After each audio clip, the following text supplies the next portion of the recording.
just to say the cameras are here again. This is the second of the trials that we're having, so that what is being photographed today and recorded will not be used publicly in any way. We're trying this out. I saw the results of last time, and the quality of what was produced, both sound and vision, was excellent. It's all a question of whether we can get the thing turned around in order to get onto the website in good time. So that's what we're looking at. So this is the second trial. If we do go ahead, I'll be reading something like this out, and I read it out for today, just so that those who are in the room know where they're at.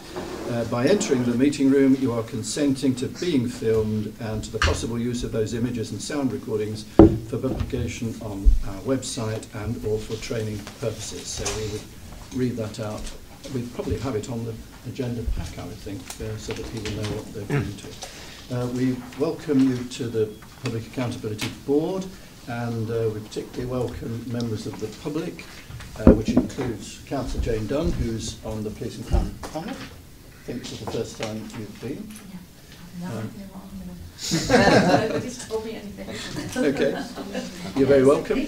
And two members of the public who we recognise, and we'll come to you. Wendy, you wanted to say something, did you? We'd like to be addressed as South Yorkshire Neighbourhood Watch, please, not the public. Oh, well, we are representing, obviously, Neighbourhood Watch. Okay. Thank you. Your status is members of the public who are members of South Yorkshire Neighbourhood Watch. Brilliant, thank you very much. So if we turn to the agenda pages, I've done the welcome. Apologies, I've just got one, which is Michelle Buttery. She's, what's she doing? She's sitting under a blue sky on a sandy beach in warm weather. So we're broken-hearted for her. David Hartley is on leave, and Lauren Pulteney is otherwise engaged, but will be joining us a bit later. Thank you very much. Any other apologies? Okay. Announcements. I think the only announcement I've got is actually to formally welcome a PAV, Mike Clements, who's our Chief Finance Officer, Commissioning Officer, because this is the first time you've been to us. Correct. So it seems as if you've been here a very long time. Announcements. Chief Constable and I went to Doncaster Metropolitan Borough Council meeting last week and addressed the full council. I think, in fairness, the Chief did most of the answering of questions because they were mainly operational. We're doing the same thing again this week at Barnsley, but I think they've been well received, and some interesting questions, and no anger was what I sort of came away recording in my head, but they're all very complimentary of the police and what they're trying to do. You're never quite be sure when you go to these meetings what the reception is going to be. It was very friendly, very good. Sean Morley is the new district commander. Notice in today's Star, two whole pages. Yes. A very good report on the return of neighbourhood policing in Sheffield.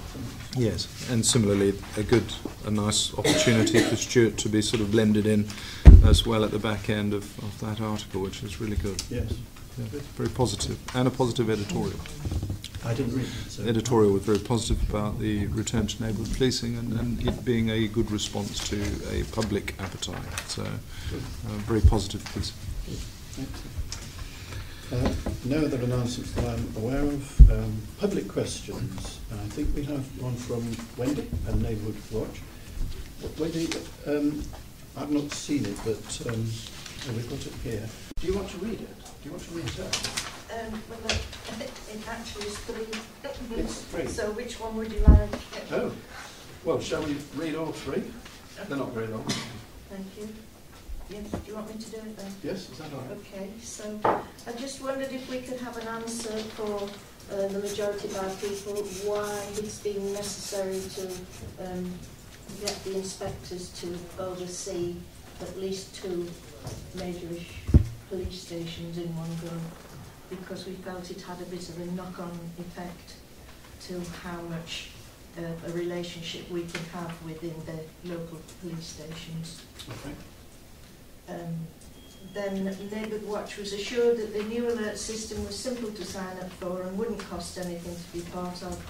To date, we as district chairs have had numerous problems with the system so far, and in order to get members onto the system, I personally have had to post forms across the whole of the city at my expense. Okay. And your third one? When querying the problems of this same system, there seems to be varying different answers from various people. It'd be nice if Neighbourhood Watch was aware of who is exactly up to date with the system and how we can have our questions answered, because we get different answers from different people. All right. The force of habit questions, so I don't know whether... Yep. Mark, is it you? Just in terms of the first one, in terms of the inspectors piece, we've aligned the policing boundaries to local authority boundaries, which is going to serve as well as we move forward with neighbourhood policing. That means there's been some winners and losers in terms of where the inspectors are, but one of the benefits in terms of the inspectors piece is that we've now got more sergeants and constables on the districts and on the neighbourhoods actually doing the work. So we don't think it's to the detriment. I think in the entirety, the introduction of the neighbourhood teams is a positive. As I say, that's reflected with more sergeants and PCs to actually do the work.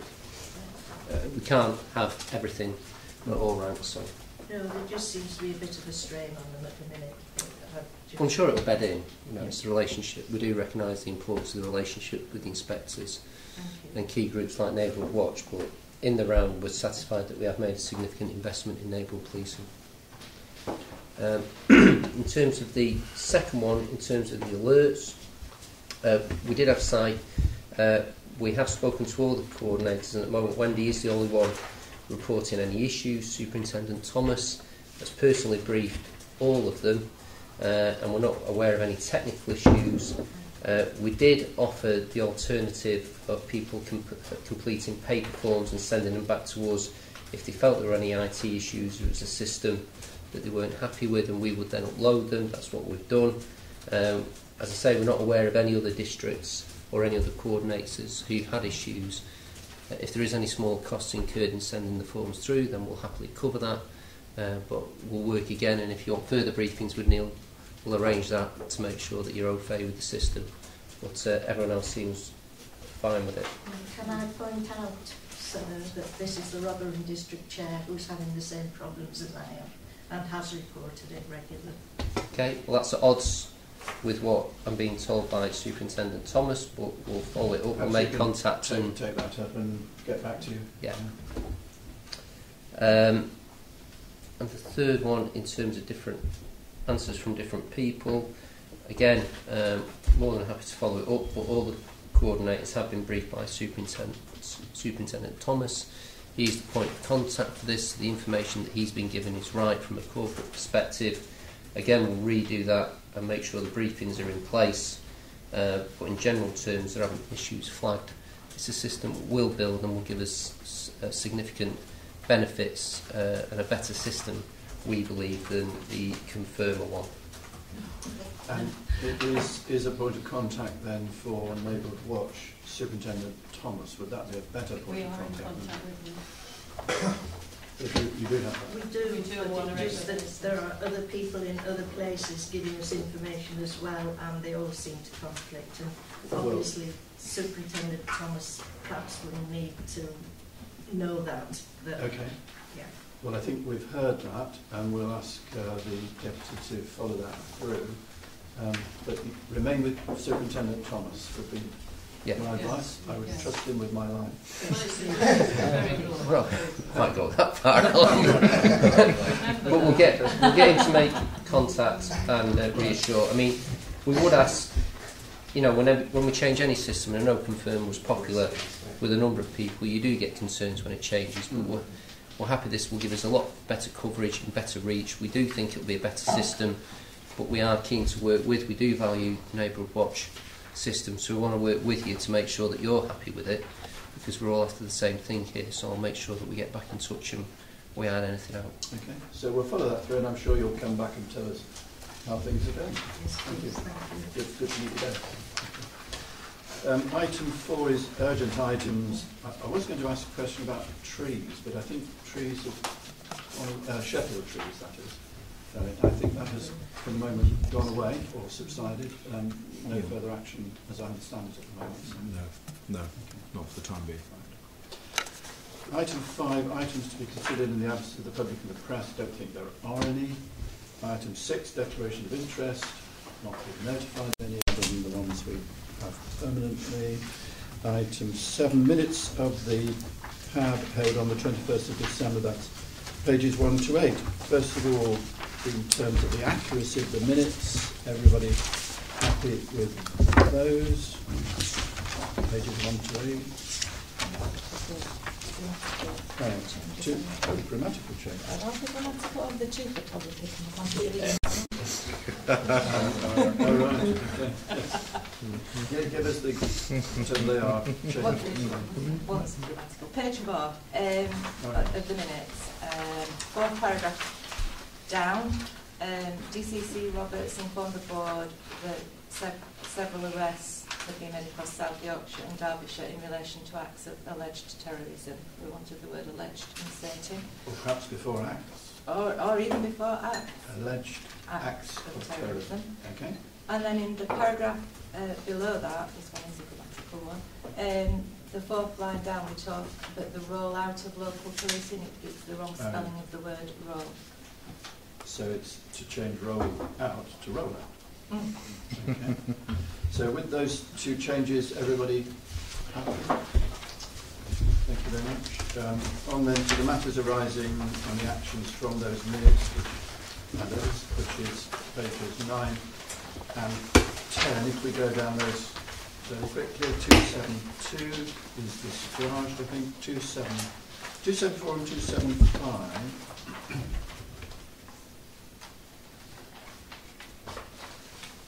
I think they get taken up into our holding to account arrangements, don't they? Is that how I read I think, that? yeah, there were elements of the strategic and financial planning timetable, Commissioner, and the Chief was providing information at various points.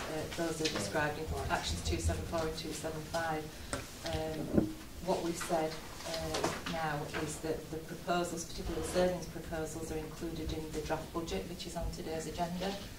And then just a general point around moving forward, thinking again about how we might better work through the planning timetable. And I know that you've got something to say about that later on. Indeed. So as far as they go on this, they can be discharged. Yeah.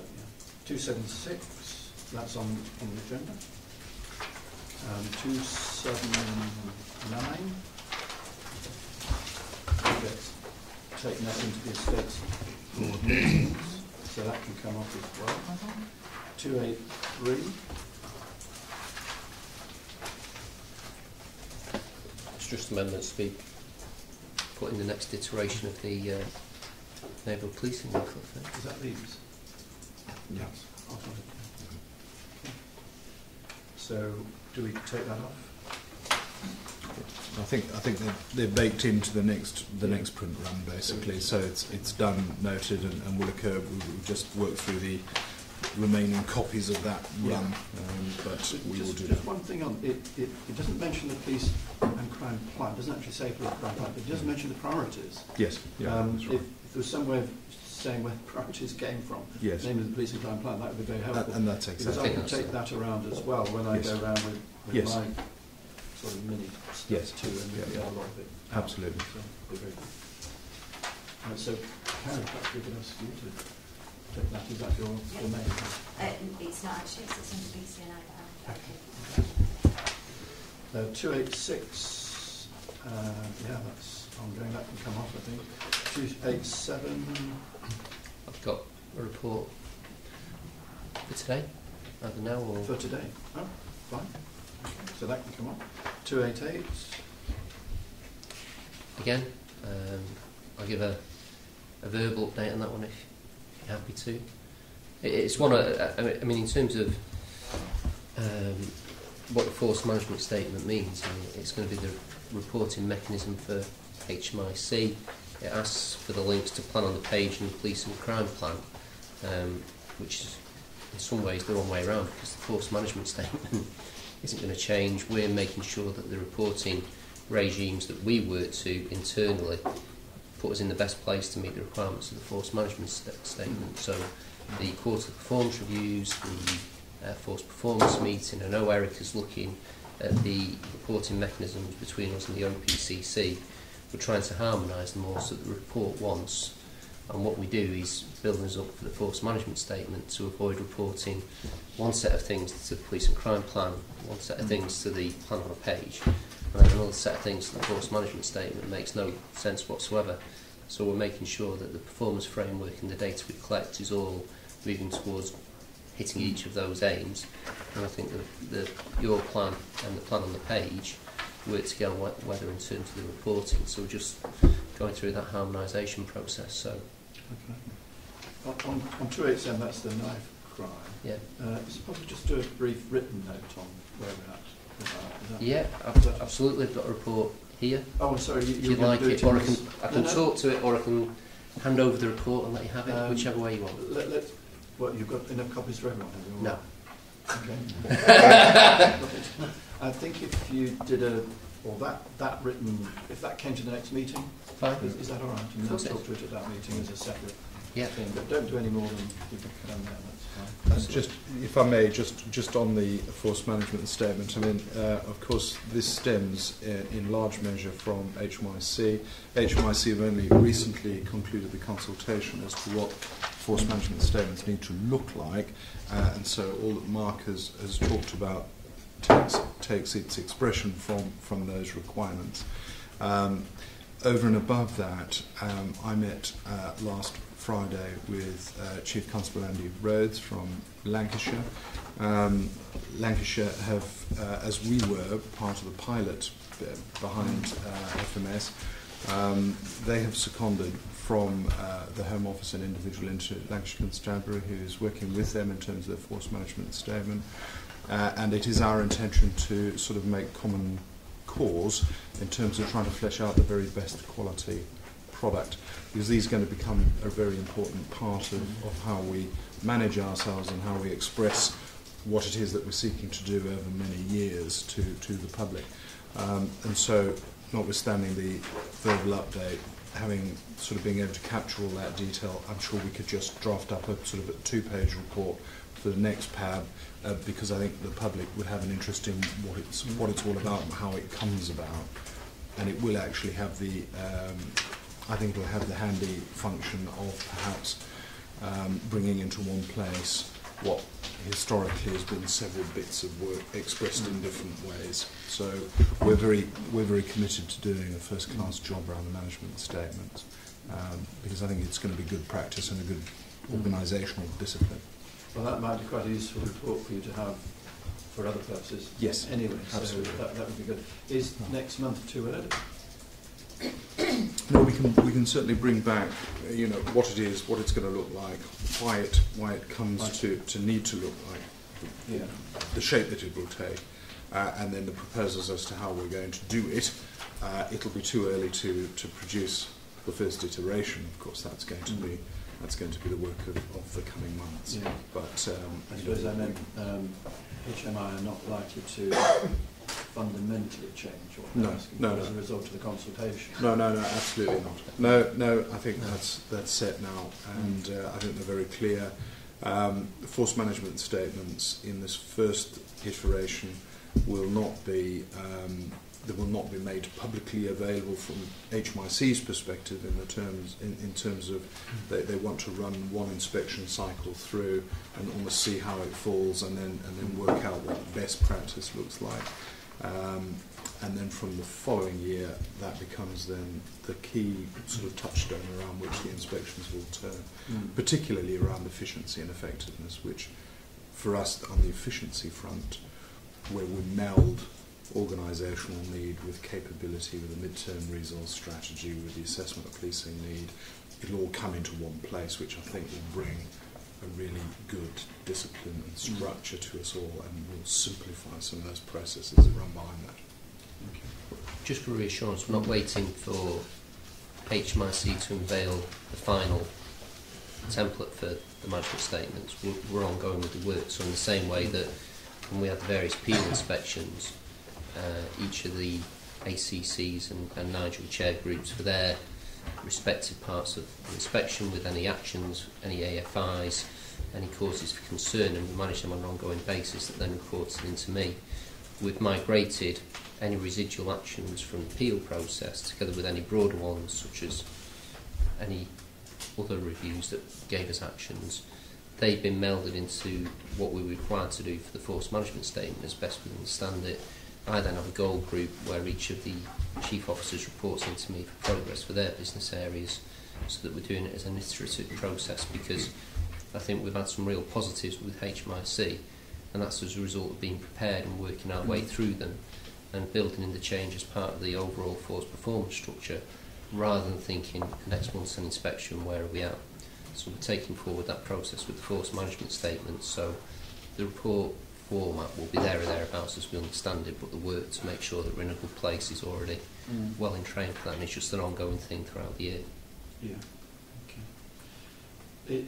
In terms of inspections in South Yorkshire, there's some good news today from Rotherham, and that the Children and Young Persons Services have now been rated as good by officers, so that's quite encouraging there. It is very encouraging, and we commented on that this morning.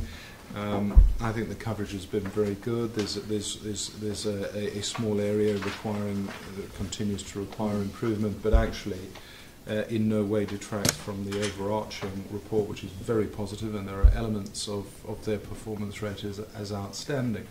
And I think that whilst it's been a very difficult 3-year journey, and it's one that we've shared, I think that's very positive news, and we're very pleased for Rotherham's success. You know, we similarly hope to achieve the same level of success on the basis that a rising tide lifts all boats, and it's got to be good for the communities that we jointly share. And I've been particularly gratified to hear commentary from within Rotherham, where they are, whilst talking, you know, as to their own arrangements, they are also talking very positively about those improved partnership relationships, which is part and parcel of what is a team effort. So I think it's really positive news. Good. Well, we'll make a note of that in our minutes. Thank you. I think that's everything under item 8.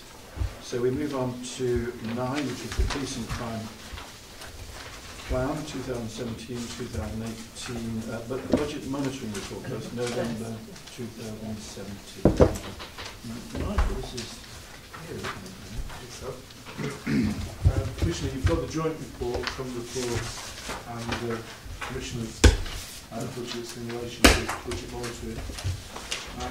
Since we last formally reported, the overall position is because our capital financing charges are less than budgeted, the small overspend in the Chief Constable's budget, the small overspend in the Commissioner's budget are more than balanced off by the underspend in capital financing. So overall, we're in a break-even position of revenue, which is helpful as we go through to the future years, which we're going to talk about later. Paragraph 12 of the report sets out, from the forces perspective, what the key issues are. Not sure. Page 13. Oh, I'm sorry, I've gone too far. Sorry, yeah, thank you. So if item 9 is Excuse me. No, I think you just flew, didn't you? Sorry, you can. So, paragraph 12 on page 13 sets out the key changes which have happened during the year, during the month to date. I think the principal changes this month we are assuming that the non-consolidated bonus for police staff will go ahead, even though the unions at the moment haven't accepted that is still in dispute. We've also not got the VAT refund we were anticipating, but we have got a rates. We've had the building revaluated and we've got a rates refund.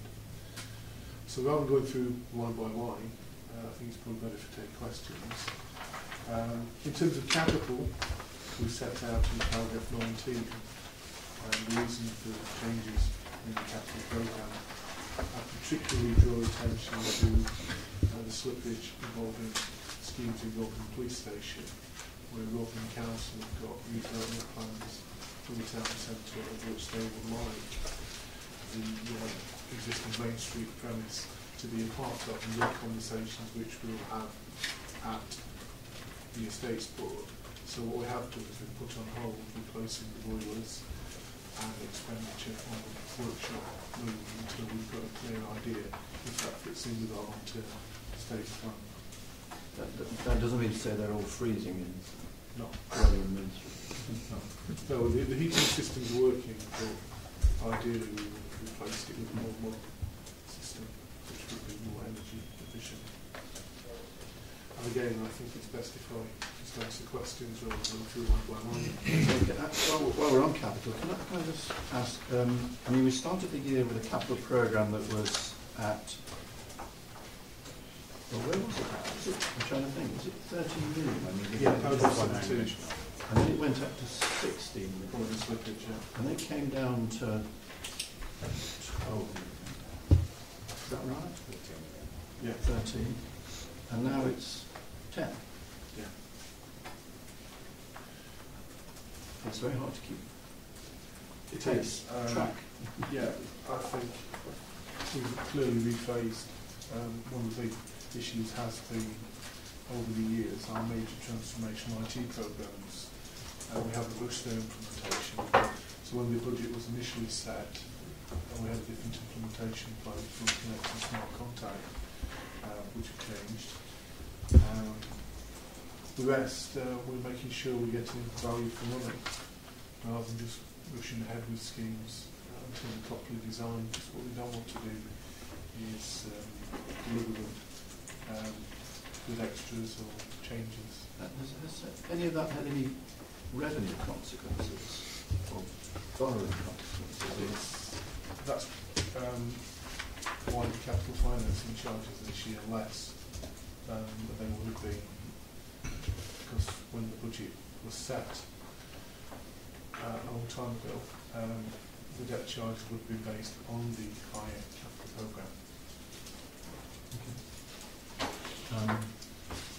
So the recommendations are to note the overall financial forecast, to approve further slippage of capital expenditure up by 2.3 million. That was the paragraph 18. Any other? I think Sarah had mentioned a change to the recommendations. Yeah, the recommendation at number 3 to approve further slippage is actually the paragraph 18, so it's not just the slippage, it's the unders and overspend as well. As part of what we approved. Yeah. Technically different. Take your word for that. Any Alan, could I just ask a question? I'm looking at Appendix 1 on page 17. Bottom of the page, police officers' pay and pension underspend. It's not the pay and pension that I wanted to ask about. It's the recruitment and turnover, which is, of course, one of the things you've asked the ethics panel to monitor in relation to diversity. What it says here is this includes reduced intakes of probationers in 3 days and transferees. Could I just ask whether that means that those who have been recruited are being delayed in starting their probation, or does it mean there are fewer people than had been envisaged now being recruited? Mark, you'll understand the reason for asking that, because the potential diversity questions about smaller groups being recruited. I realise it's a rather odd question to ask on a budget, but I haven't noted budget report, but I haven't actually noticed it before. Maybe you need time. Maybe we need to come back with it. The intakes, so we're reducing the size of the intakes because we need to balance the books. The establishment needs to balance the money available. I think it was offset by a smaller number than was predicted of leavers. So we're recruiting fewer people than was anticipated. So essentially the recruitment profile in terms of timeliness is the same as ever it was. It's simply the size of individual intakes are less than was predicted because there are fewer people leaving the organisation than was anticipated. So, So that balances up the money. so are there people who've been approved to join the force when there's a space, or because there have been some big recruitment? They have, but no. I think we're recruiting to the profile. Yes, so right. we're only making offers to the people for whom we have training provision, and ideally what we don't want to do is to delay that too long, because once we've recruited, we want to get them in and get them trained. So the simple answer to the question is no. It isn't that people who perhaps thought they were about to be trained sort of next month have been told you have to wait another 3 months. That isn't our information. Okay, so the next time we look at diversity of recruitment statistics, we can look at it without concern that there is an underlying current we didn't know about. Thank you, that's very helpful. Any other comments? Right. And Nigel, what was the issue with the VAT refund that you told you about, yes, but then didn't? I don't recall. It's a long-running case, which has probably gone on 2 to 3 years, where it was to do with recovering VAT from vehicles which we have taken possession of, and the VAT charges. A class action has been brought by Grant Thornton on behalf of the majority of police forces, and we've been getting advice from Grant Thornton, who are handling the discussions with HMRC, and having got some initial advice from Grant Thornton, who we're going to get the size of the refund, HMRC changed their position, and the anticipated refund is less than we were initially hopeful of. Can you just make an observation? Yeah, just so we don't lose context, that we've obviously had the unfunded pay increases, officers, PCSOs, which came more than halfway through the year, which was to the tune of £870,000, which has been absorbed within expenditure. That was the 1% bonus, so-called. Yeah, unfunded. So I just think it's a large chunk of money to find halfway through the year and still come in there or thereabouts. So just won't want it to be lost. That's a fair point. And while we're on fair points, para 11 then, which is savings. We began the year with a 6.9 million target for savings, and it says there's still a risk that 2.64 may not be delivered.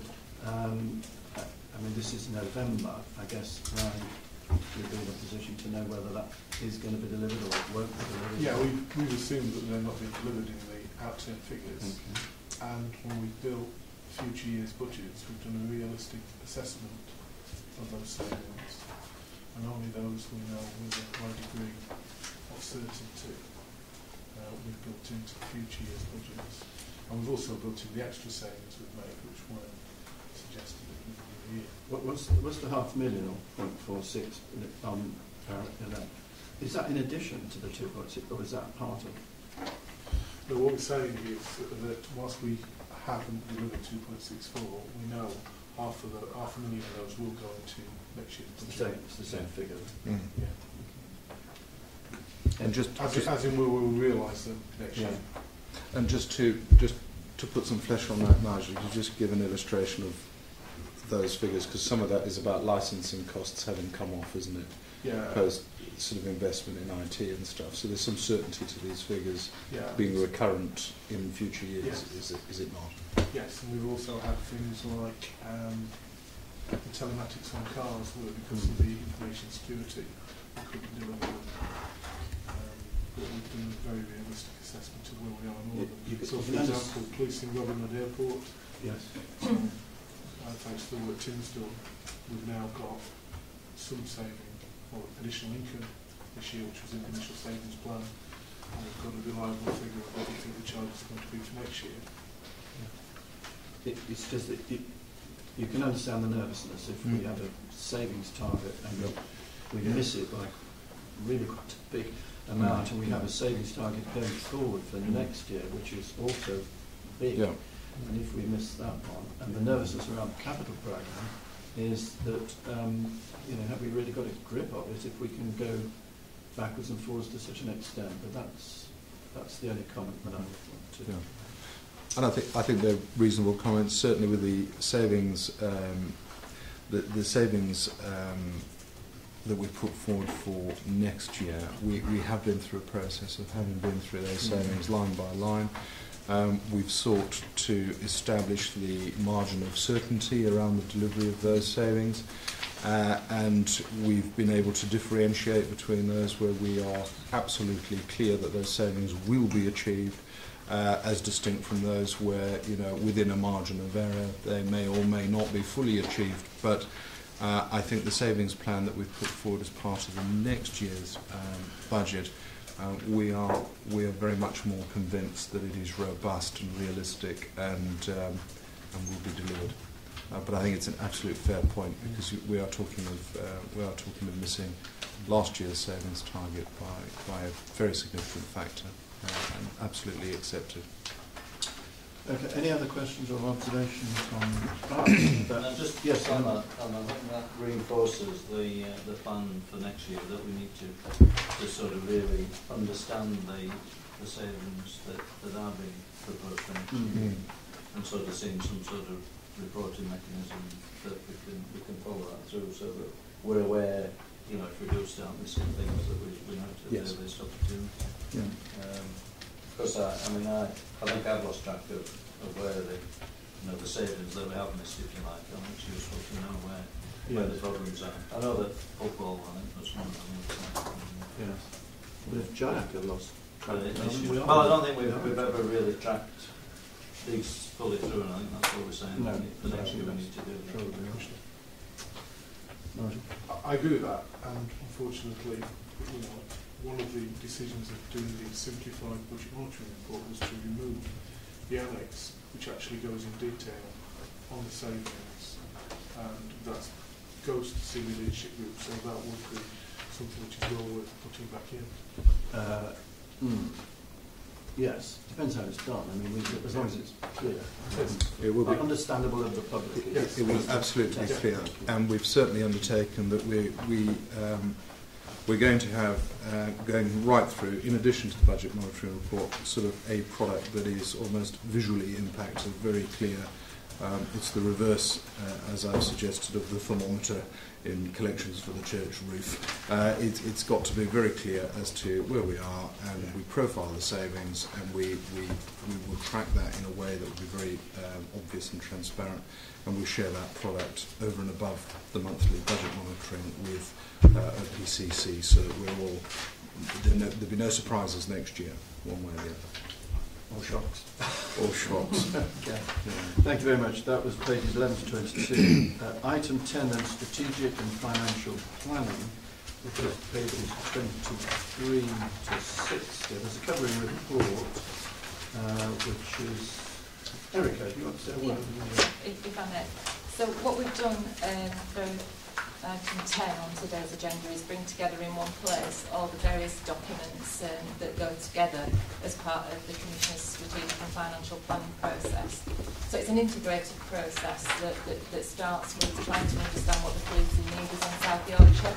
When we know what the policing need is then starting to look at, well, what might the force need to do in order to meet that need.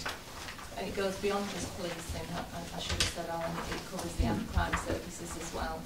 So once we've made that assessment, you then have a budget set and a council tax precept to help deliver the policing crime plan.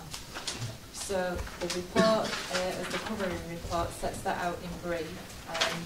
And next steps to finish the timetable really start once the draft plan's been approved. It's then moving on to those performance management arrangements to ensure those people that you commission are actually capable of reporting and monitoring progress against your policing crime plan, and that's the next lot of work that we'll be looking together with the Foresight, but also with those others that you commission.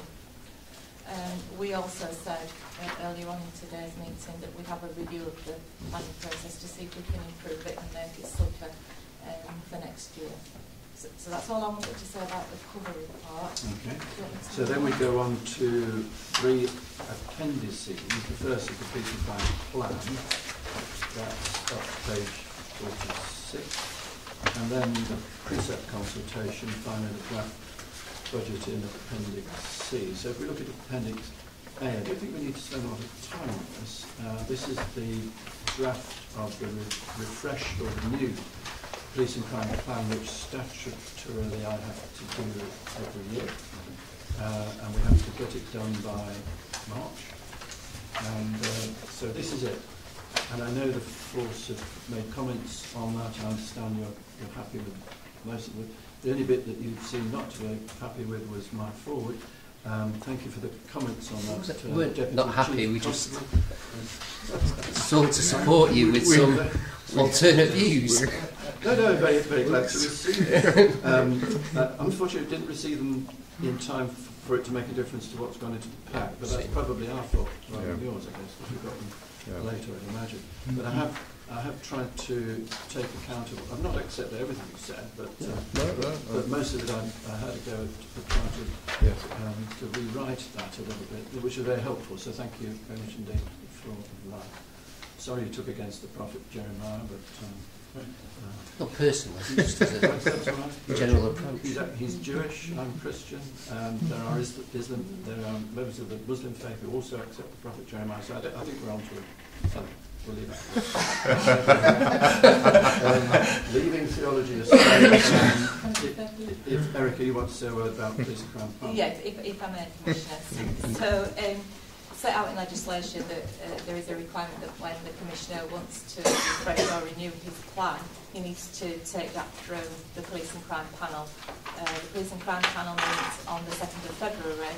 So the purpose of bringing the draft police and crime plan to today's meeting is to take any final comments from people here today or members of the public ahead of the police and crime panel meeting on the 2nd of February.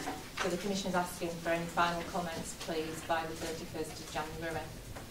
But I think it's suffice to say that the aim remains unchanged, although there has been some change in emphasis to reflect the change in need. And the Commission has now themed his police and crime plan into 4 key areas. One around safer communities, another around trust and confidence, a third, serious and major crime, and finally, efficiency, effectiveness and value for money. So those are the things that the Commission will be looking to receive reports on into Public Accountability Board for the future. Just to then say that once the draft plan's finalised, the Commission wants to work with the force on pulling together 4 district-focused mini-plans that resonate with the communities across the 4 local authority areas in South Yorkshire. So we'll be working to complete those over the next couple of months, really, so that we can publish everything together. And it'd be quite good if they stand alongside that document, so that if I go to meetings, I can take the two, the police and that, and they're both seen from the same sheet. Maybe Fiona wants to have a chat with the team, BCNI, just to make sure that that's incorporated and reflected as.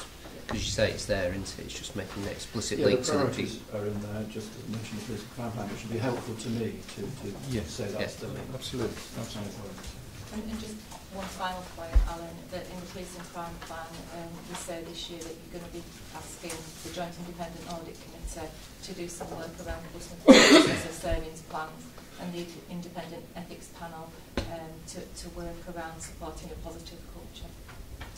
Yes, I think we've already touched partly on that, Melvin and Andrew, so we'll be looking for that. Is there anything else to be said about the police and crime plan? If not, one observation from me, serious and major crime. I just wonder whether you should, major crime for me has a particular meaning. I'm not sure it resonates with the public. Serious and organised crime.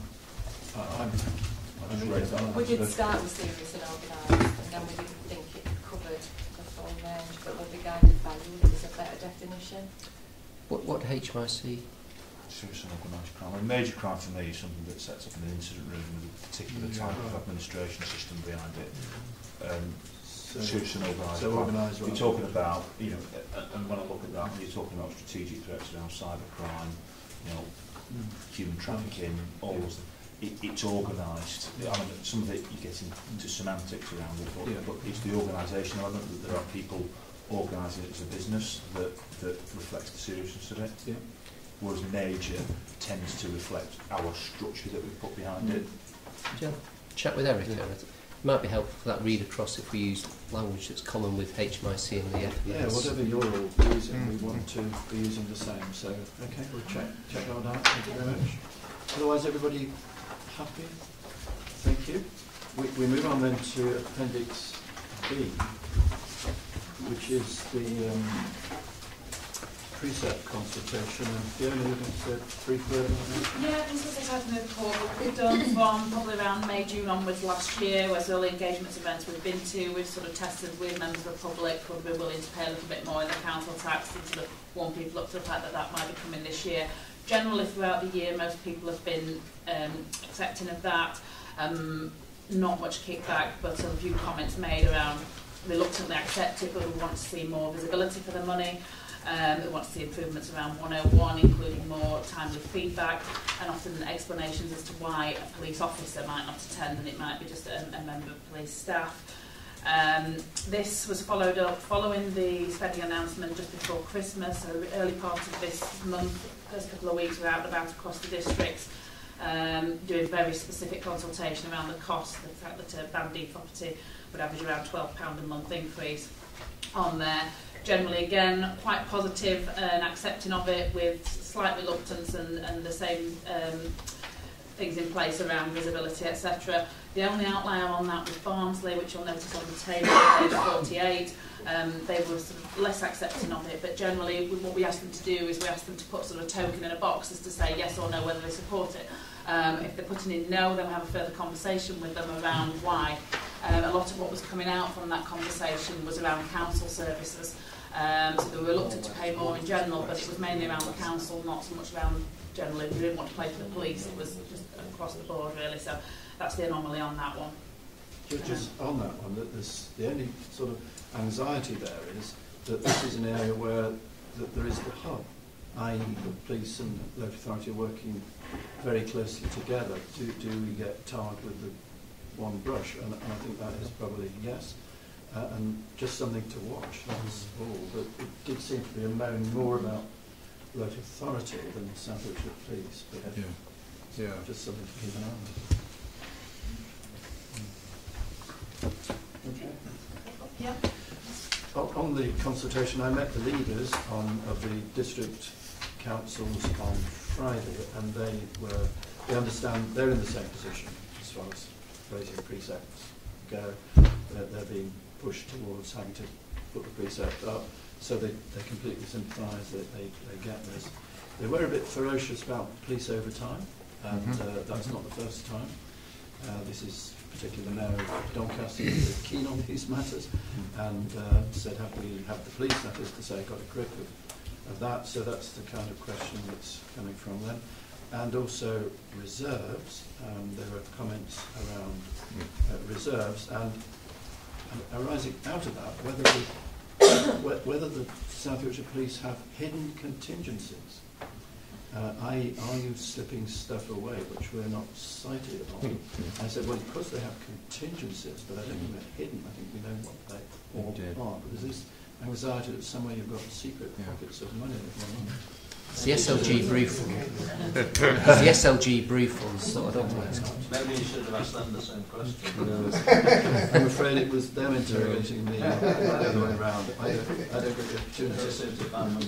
If it helps, Commissioner, ever since I got here, I keep asking Nigel if we've managed to discover anything down the back of any sofa.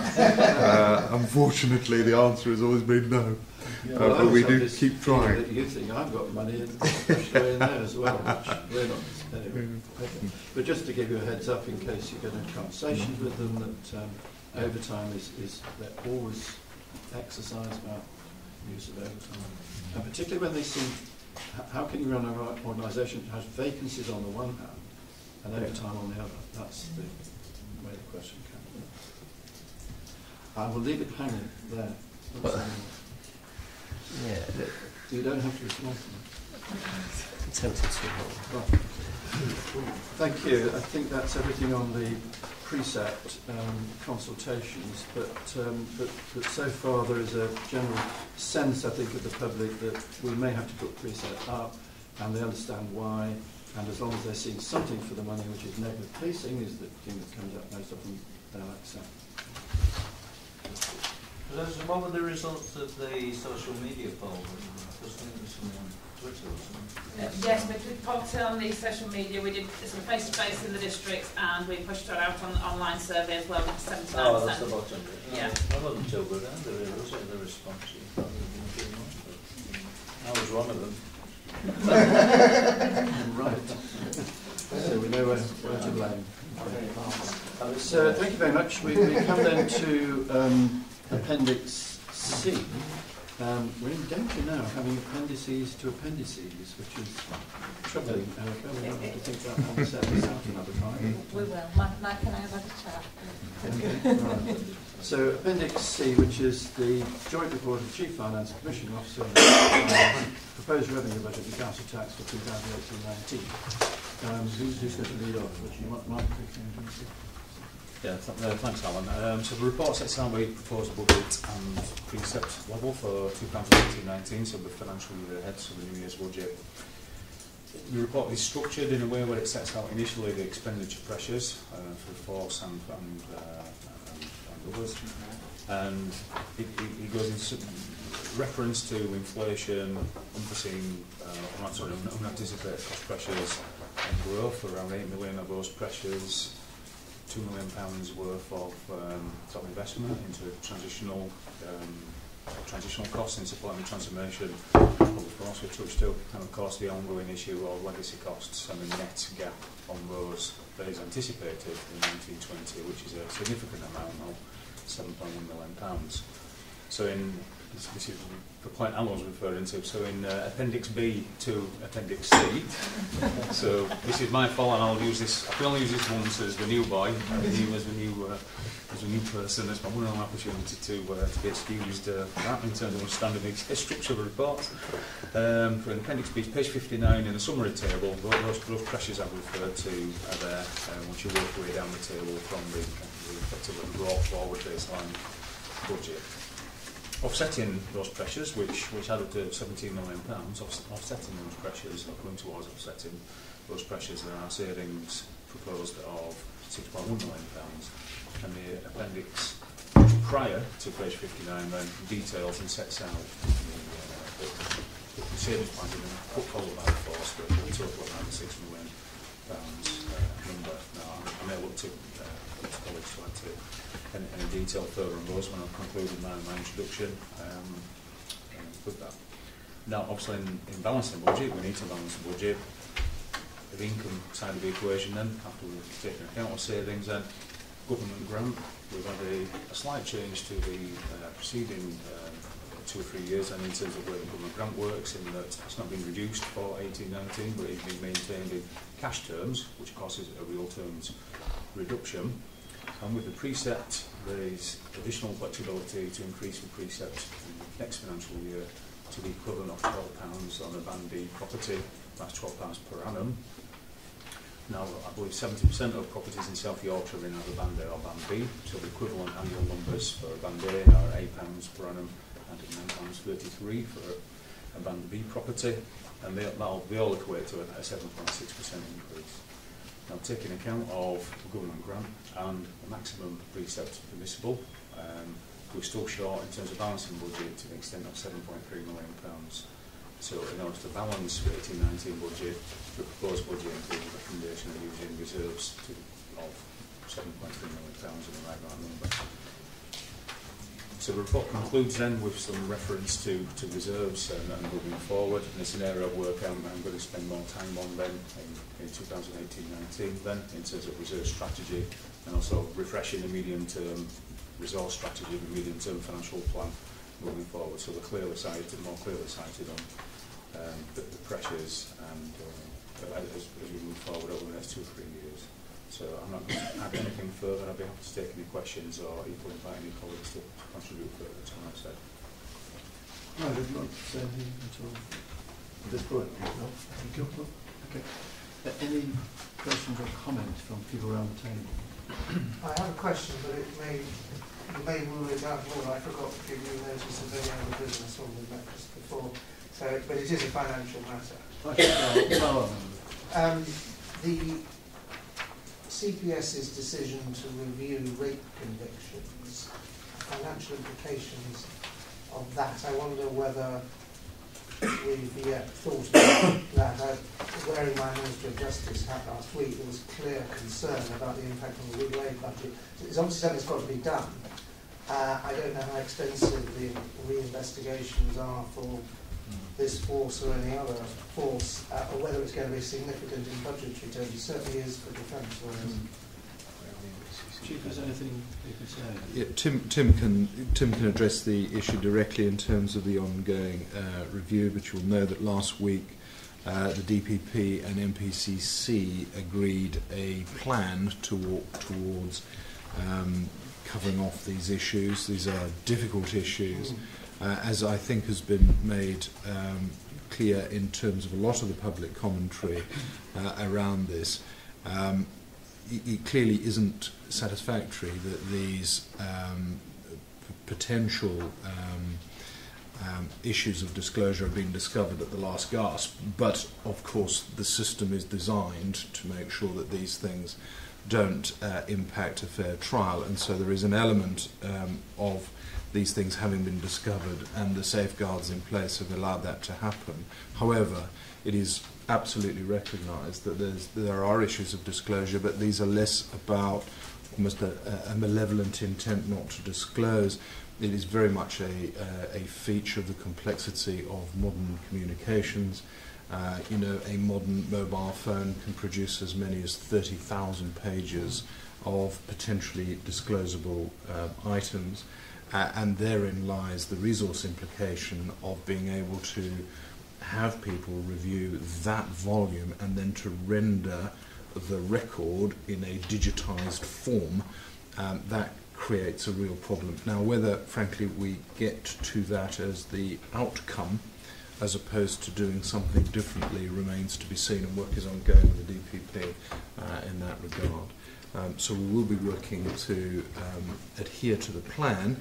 In terms of local consequences at this stage, in terms of what the local consequences are, we're still scoping that out at the moment, and we've got liaising with the CPS locally to work that out going forward. I can't really add much more to what Chief says. It's likely to be a great revenue consequences. If you're doing this, you're not doing something else. Well, indeed. I mean, it really depends on what it is that becomes almost the acceptable standard, and this will be something that the DPP, Chief Crown Prosecutors, together with the police, will sort of fashion.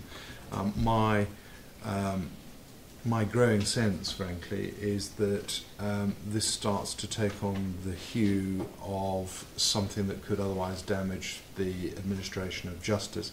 And as a result, I suspect that we will find ourselves having to do a lot more in terms of the inputs about disclosure. It may well be that impacts opportunity elsewhere. It may well be that actually the task that then confronts all detective officers, because whilst we've been focused on, for the most part in recent dialogue, sexual offences, disclosure of course runs across all crime types, and it may well be that there's a net implication that either we stop doing stuff or we have to put more resource that we have to pay for into other things. It's too early to know what that would look like, but I do concern myself that I think the solution which will be found to be acceptable is likely to be quite onerous, if I'm honest. I think the way these things tend to play out, we tend to adopt that which most satisfies the concern that's being expressed, and sometimes it takes a little bit of time to go from swinging the pendulum right to the other side of the thing, to swing it back a little bit. I suspect we're going to incur costs, but it's just too early to quantify. Just to reinforce that the fact that this has come to light in relation to serious sexual offences is the tip of the iceberg. Phones, digital media, social media, features in the full range of investigative cases, right from the very serious down to the more routine investigations which take place. So I think the consequences could be quite far-reaching. Well, that is a bit tangential to what we're doing here, I guess, but I think perhaps now that we've raised that particular issue, we might ask for a report at some stage when you've got a bit further down the road and you know what we're doing. Certainly not. Within 3 months.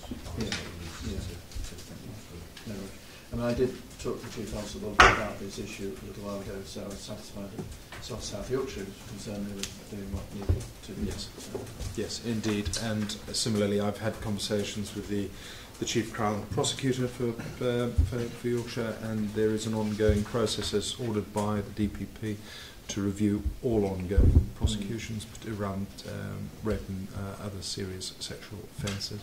And that's ongoing at the moment, and we'll see what the consequence of that is. But at this stage, you know, we're very close to the developing plan in terms of getting ourselves to a better place across the board. Thank you. If I could take you to page 59, which is the NTRS. You've got set out there the consequences of a £5 precept and a £12 precept and maxim that we're allowed. If you go to the bottom, you'll see the difference that it would make to the finances if we went one way or another, and with everything in between. So I think, you know, £2.5 million is a lot of money to forego. If we went to the lower end there, which was the position last year, the £5 on a band D. So you can see the direction which I'm being pushed here. And that's the message we're taking around as we consult with our various partners. Just also to note on there that the savings again are in there at £6 million. They do have to be achieved, otherwise we're running ourselves into problems again.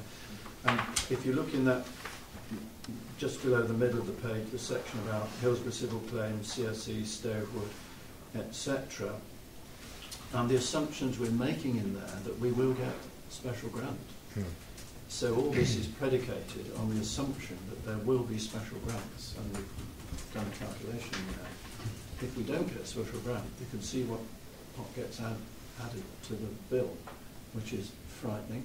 So we do have to make sure that we keep our dialogue with the Home Office going, and we do get those special grants, otherwise that is a very serious place to be. I think that's the only thing that I wanted to say on that, Nigel. So shall we, everybody's happy there, we're not happy, we've done that. Shall we move on then to pages 6, whatever it is. Agenda item 11, page 16. The Commission. Thank you all. I'll just briefly introduce this. This is just attached for information at this point in time, and it's an initial draft of a delivery plan for the Partnership and Commissioning Services managed by the PCC's office currently. The intention is that this is a structure for that delivery plan moving forward, and we'll bring it back to a future meeting once going to be populated with the confirmed amounts and the confirmed organisations for which the Commission budget will be spent in 2018-19. Okay, any observations or comments? I mean, Michael's made the point. I just think going forward, once the actual sums allocated to the funds, that would be helpful, and then the reporting back on it, the outcomes. Yes. Because we can then support you to make sure that the desired outcomes are giving us value for money collectively. Yep, perfect. Otherwise, okay, everyone? Thank you very much. Moving on then to exception reports. Joint Independent Audit Committee, Melbourne Review 67, level 67 to 70. Thank you, Alan. We last met on the 12th of December, and the list of reports and things that we considered are listed there for your We're very pleased to welcome the Chief to his first meeting of the committee. I think it was because he kept saying that Mark was off on a jolly. I'm not sure that that's right. But Was it a jolly, Mark? There have been many recently. Do you want this minute? No. I'm going to check my diary now to see where it actually was. But I think he did come because he got some good news that we'd had the legitimacy report from HMIC FRS with the good rating, and I think it was... So you meant he was jolly? It was good for all of us to have some good news, I think, and we congratulate the force on the progress that's obviously been made. We'd had an issue that we sort of ended up with two terms of reference because we had one produced for showing how the committee discharged its holding the Forster account function. But Sally did a sort of mapping exercise, and I think we're all content that the existing terms of reference that we've got reaffirmed our contention that there was no necessity for two separate documents, and the original ones did actually cover our holding to account arrangements, so they'll be put on the website for everybody to see. We noted the amendments made to the OPCC and the Forces Annual Government Statement Action Plans, which we requested at the last meeting, and members were able to provide assurance that progress is being made against all the areas identified for improvement. We were also able to provide assurance that both the OPCC and Force Strategic Risk Management arrangements continue to operate. And whilst members welcomed the narrative report produced by the OPCC, we felt it would be beneficial to also receive the OPCC risk register at the meetings on a regular basis. And a discussion took place around whether the Forces risk register focused more on issues than actual risks. That's something that will be attended to. Members also raised concern that the General Data Protection Regulation, GDPR, had only just been added to the Forces Risk Register when the legislation changes come into force in May 2018. So both the Force and the OPCC are going to provide a progress report on the implementation of GDPR to the next meeting. Again, concern that this year's savings proposals were not being met was raised, with members requesting a more detailed framework for next year to monitor achievement of savings on an ongoing basis. The Head of Internal Audit provided a progress report on the long-standing audit recommendations, and members were pleased to note that 2 of these have now been implemented. Whilst members were able to give assurance regarding the adequacy and effectiveness of the control, risk and governance framework, we were concerned by the limited assurance opinion given on the crime data integrity and about the capacity within professional standards to undertake the necessary actions to resolve the issues. The Head of Internal Audit asked us to consider areas we may wish to include in the Internal Audit Plan for 2018-19, and suggestions were made on tracking, Atlas scored, use of reserves, payroll and lessons learned from incidents. We also raised concern around the progress of the organisational infrastructure, OI approach, and the impact that this may be having on the delivery of the audit plan. It was acknowledged that whilst the work undertaken was useful, not enough progress seemed to be being made to inform the annual governance review or to assist in the development of this year's police and crime plan refresh. And I suspect it's a sort of resource issue on both sides that's causing the slight delay there. We also welcome the unqualified value for money conclusion issued by the external auditor, but we raised concerns around whether the external auditors will be able to comply with the new statutory timetable next year, given that they did not support the Force and the OPCC in this year's trial run to close down the accounts early in line with next year's timetable. That's about it. Thank you. But generally, everything is going pretty well. Thank you. On 8, did they give a reason?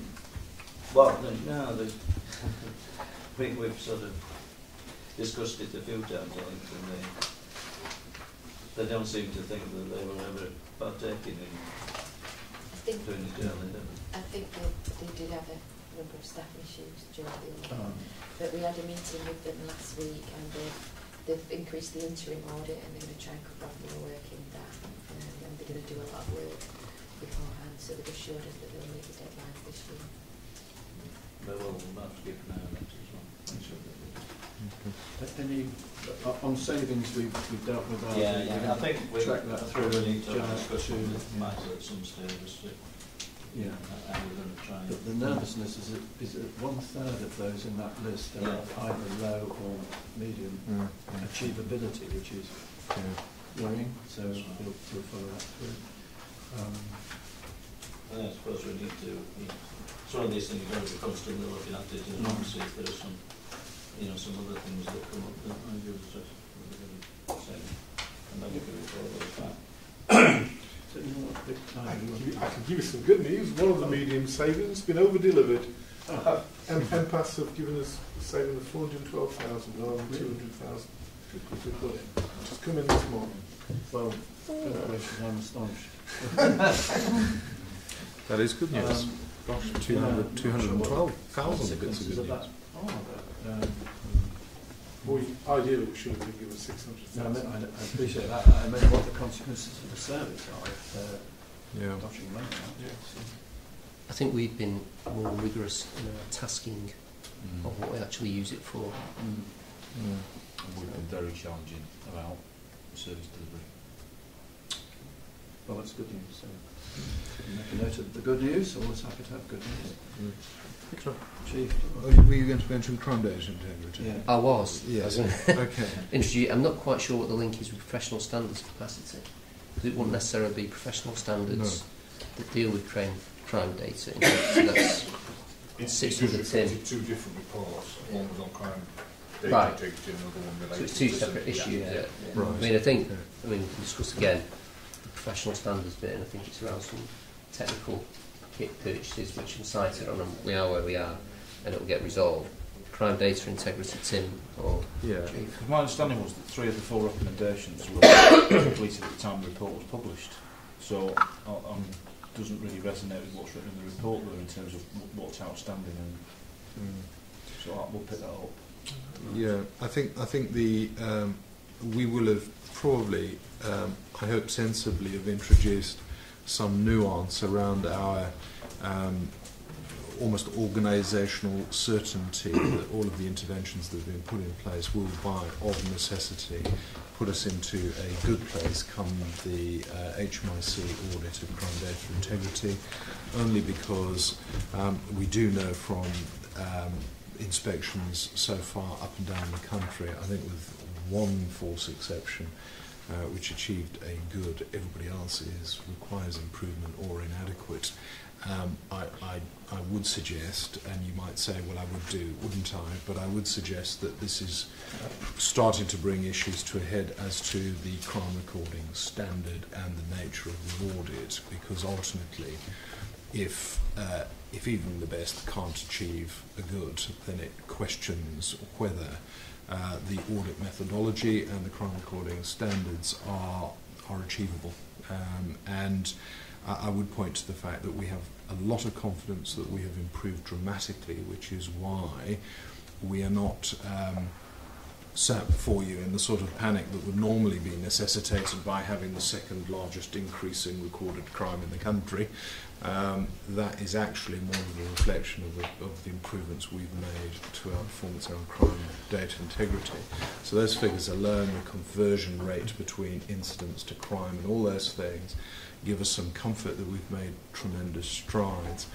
But we still await the audit with some trepidation, if I'm honest, because some of the interpretation of the rules does start to speak to a bit of madness, in fairness.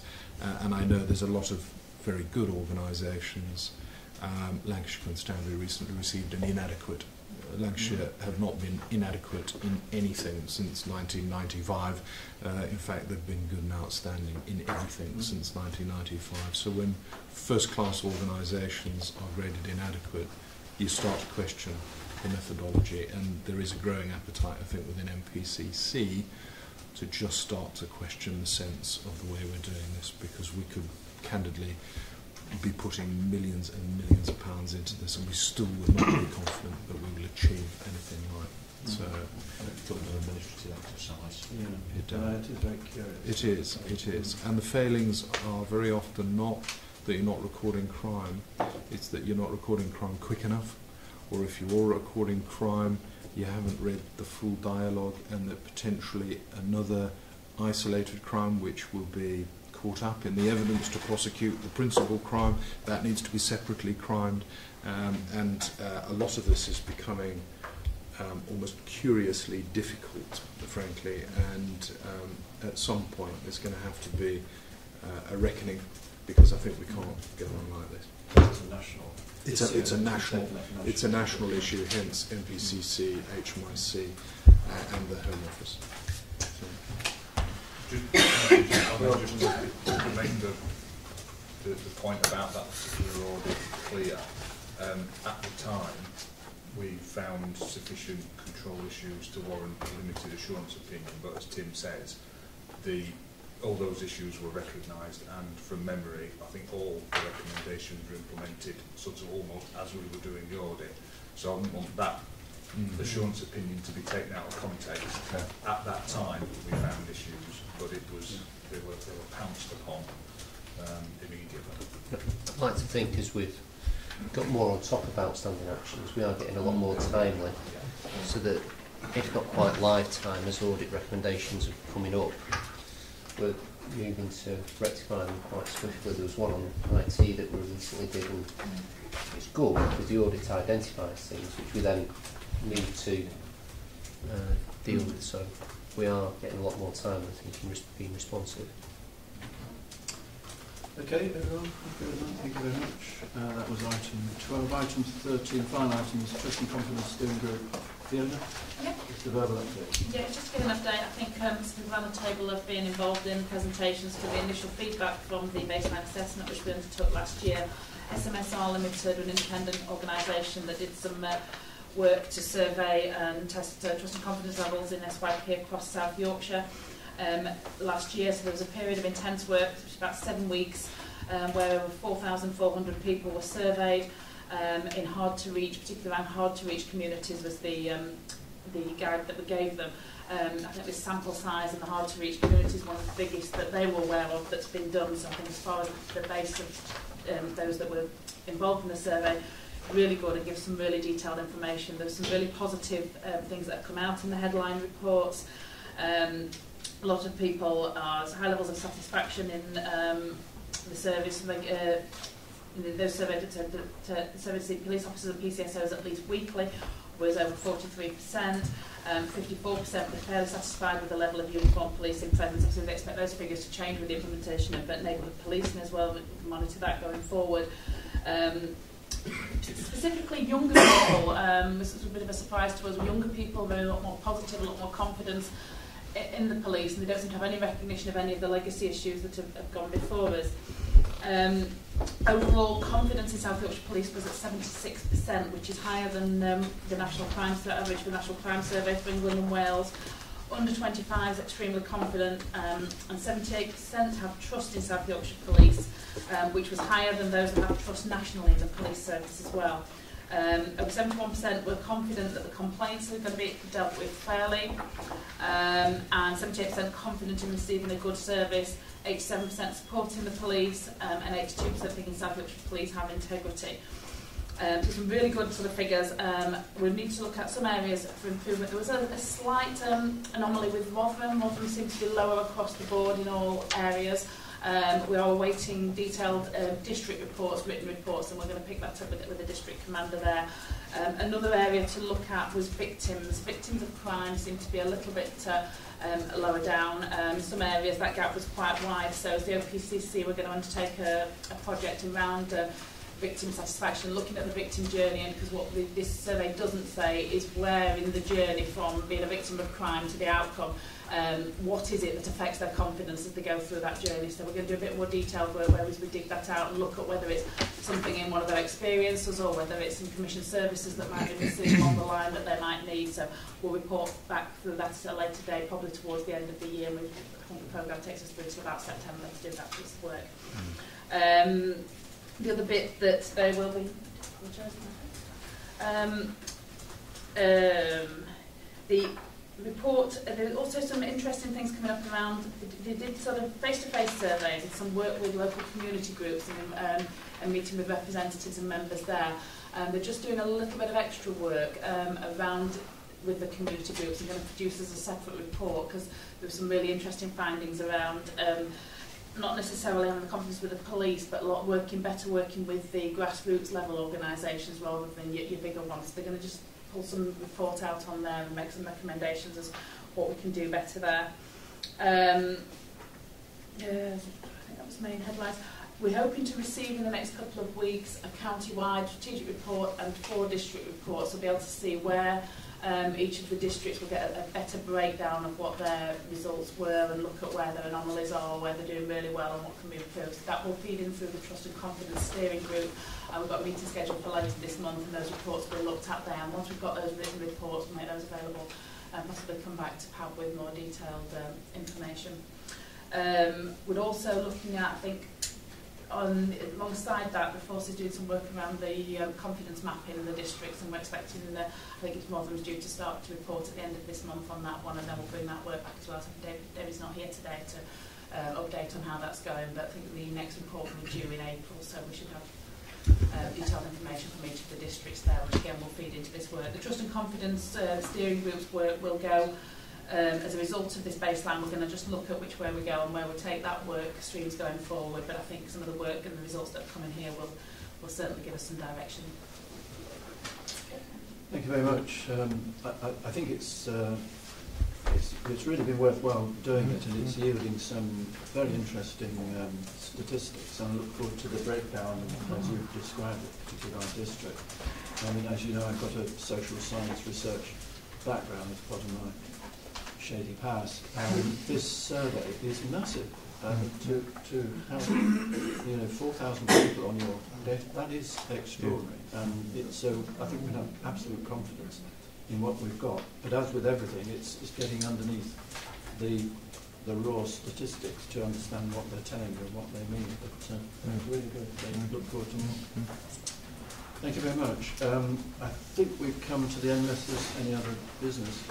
Just to summarise, we've done a lot this morning, though we've not been here a long time, but we're pushing towards a precept position, which I have to communicate to the Police and Crime Panel, and we've got the Police and Crime Plan renewed, which I also have to say to the Police and Crime Panel, and I think we're looking at moving forward. I mean, Erica, we sort of touched on it, but we hope to have some form of group meeting on a regular basis with the senior leadership group, not too onerous, not too bureaucratic or burdensome, but just to follow through the things that we've been discussing today, and that will be very useful so that we have a measured and a careful approach rather than a last-minute approach to our planning, your planning, budget, finance and so on. We'll try and get that right for the coming year. So, thank you very much, everybody. Thank you. Thank you.